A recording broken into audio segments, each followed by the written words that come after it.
लोहे जैसे बदन पर जोड़ों में थकान कैसे होती है? रिटायरमेंट के बाद एक फौजी का जीवन अनुशासन से हटकर सुकून की ओर बढ़ता है, लेकिन सालों की कठिन ट्रेनिंग, युद्ध क्षेत्र की परिस्थितियों और सख्त जीवन शैली का असर उनके स्वास्थ्य पर दिखने लगता है।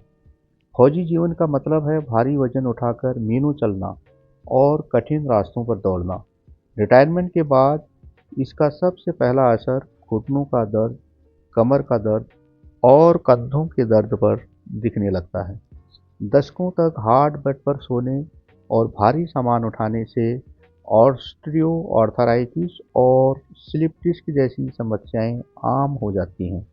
सर्विस के दौरान लगी छोटी-मोटी चोटें उम्र बढ़ने के साथ-साथ क्रोनिक पेन का रूप ले लेती हैं।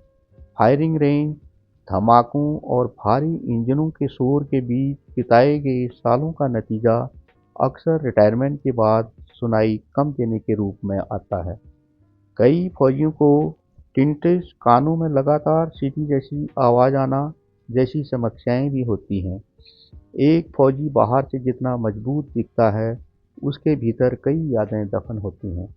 युद्ध या कठिन ऑपरेशन के कारण रिटायरमेंट के बाद तनाव, घबराहट और अनिद्रा जैसे कारण बनते हैं, और फौज की यूनिटों वाली भाईचारे वाली जिंदगी से निकलकर सिविल की दुनिया में खुद को ढालना मानसिक रूप से चुनौतीपूर्ण होता है। फौज में एक सख्त रूटीन होता है। रिटायर होते ही जब शारीरिक गतिविधि कम होती है, तो शरीर में कई बीमारियां घर करने लगती हैं, जैसे बीपी, शुगर, कोलेस्ट्रॉल आदि। सालों तक फौज का राशन खाने के बाद जब सिविल में खाना खाते हैं, तो पेट संबंधी समस्याएं भी आने लगती हैं। सियाचिन की हड्डियों को गलाने वाली ठंड हो या राजस्थान की तपती गर्मी, इन चरम परिस्थितियों का असर फेफड़ों और त्वचा पर पड़ता है। हाई एल्टीट्यूड पर रहने वाले फौजियों को सांस संबंधी दिक्कतें और हृदय रोग का जोखिम बना रहता है। देश की सरहदों की रक्षा करने वाला शरीर सम्मान और सही देखभाल का हकदार होता है। रिटायरमेंट के बाद सेहत के प्रति सजग रहना ही हमारी अगली लड़ाई होती है। अक्सर फौजियों का रूटीन रिटायरमेंट के बाद भी सुबह टहलना और शाम को सैर पर निकलना, योगासन और प्राणायाम करना जारी रहता है।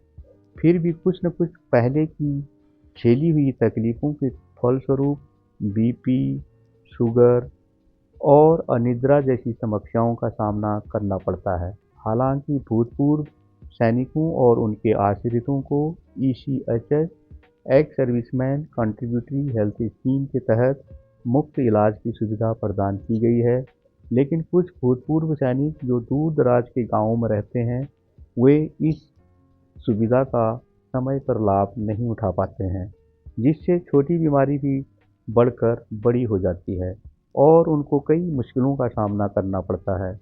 इसलिए सभी भूतपूर्व सैनिकों को अपने खान-पान और जीवन शैली का विशेष ध्यान रखना बहुत ज़रूरी है। यदि आपको मेरी वीडियो पसंद आए तो कमेंट कर ज़रूर बताएं।